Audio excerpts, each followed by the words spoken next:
June 7 చరిత్రలో ఈరోజు 1893 June 7న Mohan Das Karamchand Gandhi దక్షిణాఫ్రికాలో మొదటిసారి శాసనోల్లంఘన ఉద్యమాన్ని ప్రారంభించారు. గాంధీ ఒక సంవత్సరం పాటు న్యాయశాస్త్రం చదవటానికి దక్షిణాఫ్రికా వెళ్లారు. అప్పుడు దక్షిణాఫ్రికాలోని నాటల్ ప్రావిన్స్లో నివసించారు. ఏదో పని నిమిత్తం రైల్లో ఫస్ట్ క్లాస్లో ప్రయాణిస్తుండగా ఆయన తెల్ల జాతీయులు కాకపోవడంతో ఆ కంపార్ట్మెంట్ నుంచి మూడో కంపార్ట్మెంట్కు వెళ్లమని రైల్వే అధికారులు ఆదేశించారు. గాంధీ దగ్గర ఫస్ట్ క్లాస్ టికెట్ ఉన్నందున మొదటి కంపార్ట్మెంట్ను వదిలి వెళ్లేందుకు నిరాకరించారు. రైల్వే అధికారులు గాంధీజీని రైలు నుండి బయటికి విసిరేశారు. ఆ తర్వాత గాంధీజీ రాత్రంతా స్టేషన్లోనే గడిపారు. ఆ సంఘటన తర్వాత గాంధీజీ దక్షిణాఫ్రికాలో భారతీయ సమాజంపై రంగు పేరున జరిగే వివక్షకు, అణచివేతకు వ్యతిరేకంగా పోరాడారు. అలాగే దక్షిణాఫ్రికాలో భారతీయులు ఓటు హక్కును హరించే చట్టానికి వ్యతిరేకంగా ప్రచారాన్ని ప్రారంభించి నాటల్ ఇండియన్ కాంగ్రెస్ను ఏర్పాటు చేశారు. భాస్కర్ 1 ప్రయోగం 1979 జూన్ 7వ తేదీన భారత అంతరిక్ష పరిశోధన సంస్థ తన మొదటి ప్రయోగాత్మక రిమోట్ సెన్సింగ్ ఉపగ్రహం భాస్కర్ 1ని ప్రయోగించింది. రష్యాలోని వోల్గోగ్రాడ్ అంతరిక్ష కేంద్రం నుంచి దీనిని ప్రయోగించారు.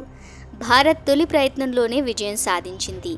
ఈ ఉపగ్రహానికి గణిత శాస్త్రవేత్త భాస్కర్ పేరు పెట్టారు. ఈ ఉపగ్రహం బరువు 442 కిలోలు.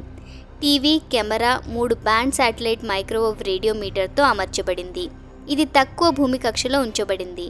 హైడ్రాలజీ, ఓషనోగ్రఫీ, ఫారెస్ట్రీ మరియు టెలిమెట్రీపై సమాచారాన్ని సేకరించడం దీని ఉద్దేశం. టెలివిజన్ కెమెరా సెన్సార్ ముఖ్యమైన పని హైడ్రాలజీ, ఫారెస్ట్రీ, జియాలజీకి సంబంధించిన డేటాను సేకరించడం. మైక్రోవేవ్ రేడియోమీటర్ సిస్టమ్ యొక్క పని సముద్రం, నీటి ఆవిరి మొదలైన వాటిని అధ్యయనం చేయడం. దీని నుంచి సేకరించిన డేటా భూమి, సముద్రం, వాతావరణ పరస్పర చర్యను అర్థం చేసుకోవడంలో శాస్త్రవేత్తలకు చాలా సహాయకారిగా ఉంది. ఇది వాతావరణ అంచనాకు కూడా సహాయపడింది. సార్వభౌమ దేశంగా వాటికన్ సిటీ 1929 జూన్ 7న వాటికన్ సిటీ మొదటిసారి స్వతంత్ర దేశంగా గుర్తించబడింది. అంతకుముందు వాటికన్ సిటీ ఇటలీ నియంత్రణలో ఉండేది. ఈ దేశం ప్రపంచంలోనే అతి చిన్న దేశం. దీని విస్తీర్ణం 44 హెక్టార్లు మాత్రమే. ఇక్కడ జనాభా సుమారు 1000. వాటికన్ సిటీ కూడా దాని స్వంత కరెన్సీని కలిగి ఉంది. ఈ దేశం దాని పౌరులకు పాస్పోర్ట్లను కూడా అందిస్తుంది. ఈ చిన్న దేశానికి సొంత సైన్యం కూడా ఉంది. వాటికన్ సిటీకి సొంత radio station, postal stamp, railway station ఉన్నాయి. ఈ దేశానికి సొంత ఆసుపత్రి లేనప్పటికీ పౌరసత్వం పుట్టుక ఆధారంగా ఇవ్వబడదు. ఉద్యోగం, పని ఆధారంగా ఇస్తారు. 13 మే 2023లో his holiness pope Francis Vatican city state కోసం కొత్త రాజ్యాంగాన్ని జారీ చేశారు. ఇది 2023 జూన్ 7న అమలు చేయబడింది. వన్డే క్రికెట్ వరల్డ్ కప్ మొదటి మ్యాచ్ 1975 జూన్ 7వ తేదీన వన్డే క్రికెట్ వరల్డ్ కప్లో మొదటి మ్యాచ్ ఇంగ్లాండ్ టీం, ఇండియాల మధ్య జరిగింది. ఈ మ్యాచ్ లండన్లోని లార్డ్స్ క్రికెట్ గ్రౌండ్లో జరిగింది.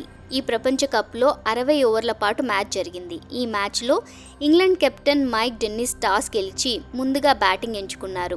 ఇందులో ఇంగ్లాండ్ జట్టుకు 334 పరుగులు చేసింది. భారత్ జట్టు 132 పరుగులకే ఆల్అవుట్ అయింది.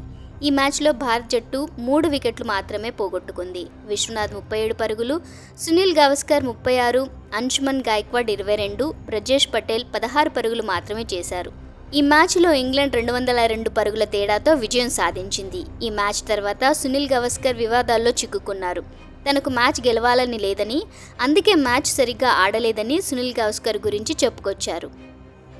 ప్రపంచ ఆహార భద్రతా దినోత్సవం ప్రపంచ ఆహార భద్రతా దినోత్సవాన్ని మొదటిసారిగా 2019 జూన్ 7వ తేదీన జరుపుకున్నారు.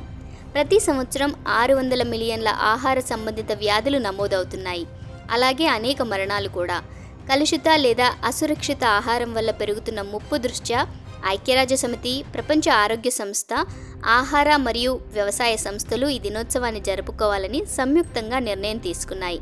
అప్పటి నుంచి ప్రతి సంవత్సరం జూన్ 7వ తేదీన జరుపుకుంటారు. ఈ దినోత్సవాన్ని జరుపుకోవడంలో ఉద్దేశం సురక్షితమైన ఆహారం గురించి ప్రజలకు అవగాహన కల్పించడం, చెడు ఆహారాన్ని తినకుండా నిరోధించడం.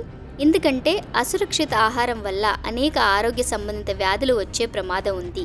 ఈ నేపథ్యంలో ప్రతి వ్యక్తికి పోషకమైన సమతుల్య ఆహారాన్ని అందించడం, దీనితో పాటు ఆహారం వల్ల వచ్చే ప్రమాదాలను అరికట్టడం, కల్తీ వస్తువులను గుర్తించడంతో పాటు వాటి గురించి ప్రజలకు తెలియజేసి వారి ఆరోగ్యంపై అవగాహన కల్పించాల్సిన అవసరం ఎంతైనా ఉంది.